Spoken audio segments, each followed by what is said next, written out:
Hey guys, it's Glenn from glenscarcollection.com. You're sick and tired of me talking about my E46 M3 that got stolen. Well, now I have my second E46 M3 that I've ever owned. I'm going to go back to show you where my Laguna Seca blue car was stolen. I'll tell you the whole story, which I've never said in a video before. And then I'm going to stop talking about it because now I have another E46 M3, so I can't have sour grapes anymore. We're going to go back to where I used to work, and I'll show you all the details.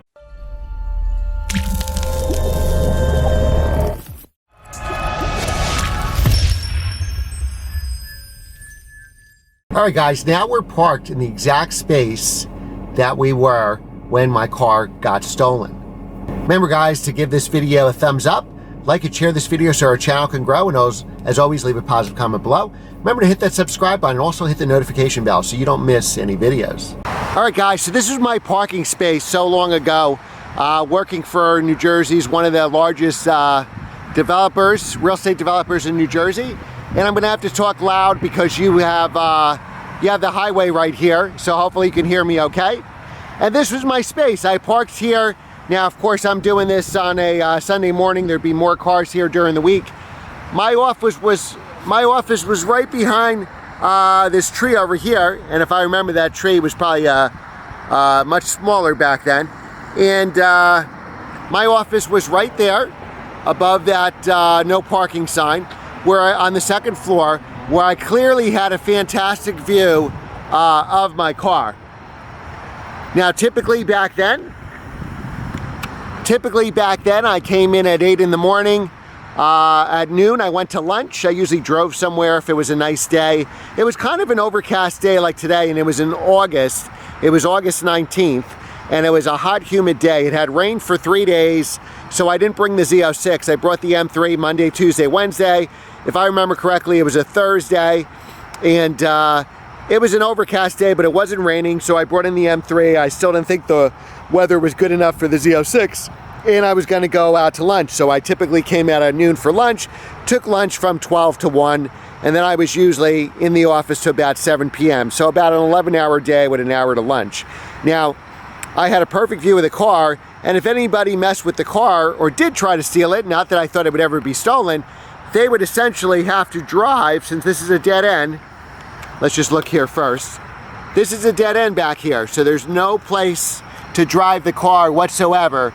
So if somebody was going to steal it or tow it, they would have no choice but to go right under my window. So if we look here, that's where the car would have to pass under my window. And that's apparently where it did pass. Now, I was supposed to have a showing that day and not be in the office.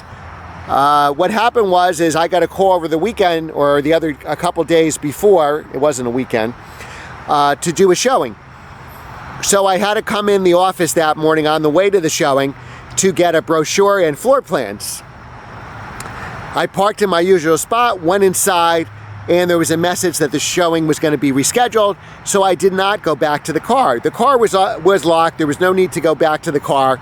I spent the day on conference calls instead and phone calls, and came out at noon and my car was gone. Now, when I came out at noon, all the spaces around me were taken.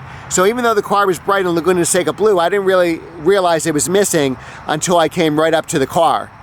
Now, how they stole the car, the only clue I had was stolen, because you know when your car gets stolen, if that's ever happened to you, the first thing you think of is maybe you parked it someplace else.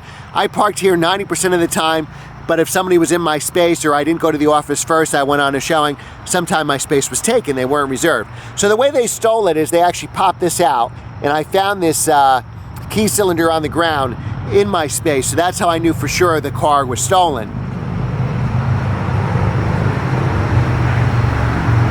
So I don't even remember what happened next. It was just like a blur. Obviously I called the police that it was stolen, called my insurance company. Now, you don't just get a check when your car's stolen. You actually have to wait 30 days. So I had leased this car, so I had to pay another $628 a month lease payment, wait 30 days, and then if it didn't show up, then I would get a check to pay off my car. And if there's anything left over, they basically give you a check, you pay off the leasing company, and then, you know, what's left over is yours.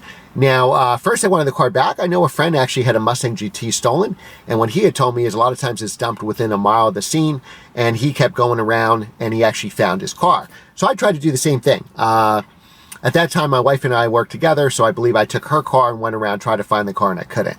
The first couple days, I wanted it back. And then as the weeks went by, I didn't want it back because it was probably stripped or damaged or something like that. So after 30 days, you know, the car was never recovered. I got my check. It paid off the car. And that's the end of the story. Hopefully your car never gets stolen. And hopefully you don't talk about it for as many years as I did. Now I have this car. I've completed the journey. I put my new to me 2003 E46 M3 to replace my original 2003 E46 M3. Now I can't talk about my car being stolen. If you like that I can't talk about it anymore, smash that like button, give it a thumbs up. Like and share this video so our channel can grow, and as always, leave a positive comment below. Thanks again for watching, and I'll see you next time.